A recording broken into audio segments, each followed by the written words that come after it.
A wealthy man, interested in following Jesus, approached him and asked which commandment was the greatest. Jesus replied, "There are two. First, love the Lord your God with all your heart, and with all your soul, and with all your mind. This is the greatest commandment. The second is like it. Love your neighbor as yourself." The man then asked Jesus, "Who is my neighbor?" Jesus told a story. A wealthy businessman made his way on a trip on the road to Jericho. Along the way, he was attacked by a gang, beaten and robbed, and left to die by the roadside. A priest and then another religious leader came upon him. Each was filled with concern, but was overridden with fear, opting to avoid the encounter and pass on by into safer territory. Another man came upon the businessman. This man was a foreigner. And more, he was the foreigner the businessman would have feared, avoided at all costs, and perhaps even condemned to death. The stranger paused, for he too was filled with fear. Fear of what would become of the man in the ditch if he failed to cross the expected social boundaries and encounter the other in compassion. He took action, lifting the man from the ground, binding his wounds, and bringing him to a nearby inn. He handed the attendant at the inn a stack of money with instructions to care for the businessman. "Whatever it takes, I will pay, and I will be back with more in case you need to be reimbursed." Jesus asked his hearers which man showed mercy to the businessman. They replied, "The foreigner." Jesus said, "Go and do likewise."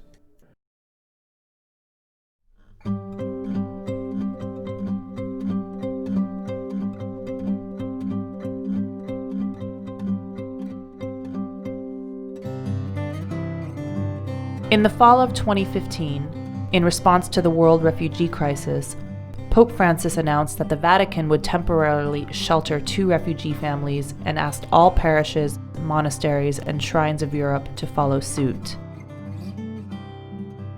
That following spring, on a trip to Greece, he visited a refugee camp, meeting with people and hearing their stories.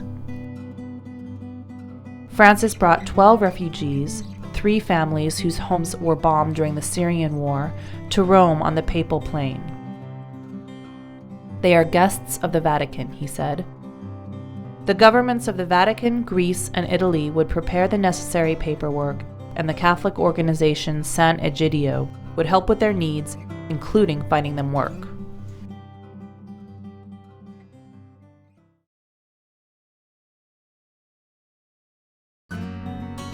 Young people at the 2016 World Youth Day in Krakow, Poland, reflected together at the catechetical session focusing on the connection between mercy and true encounter.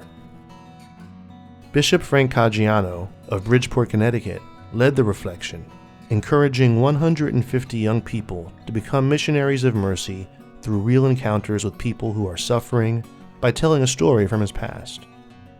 Before he was ordained a priest, he was a sales representative for a publisher based in New York City. Each morning on his way to work, he saw the same homeless man sitting along the side of the road on the avenues of the Americas. The bishop recalled that he would step over the man each day, caught up in his own self-described self-centeredness. After about 2 months, his conscience nagged at him, and he thought he would try to do some good and began giving the man $1 a day. The bishop then said that while he was responding in a charitable way, his heart was still far from the mercy and encounter that Jesus demonstrated in his life. Standing before the young people dressed in the formal cassock and other vestments of the bishop, he got down on his knees to show them how he should have encountered the man. You get down on your knees, you put your hands under them, and you bring them close to you, and you lift them up. And the smell of the sheep is when your heart and their heart are so close that they touch. Many of the youth were moved, as many of them had never seen a priest or bishop talk this way. The bishop went on to encourage them, explaining that he too had to learn gradually what mercy and encounter mean. Is it easy? No. Is it going to be something you and I will fail at? Yes. Are we going to learn from failure? Yes, because Christ will love us.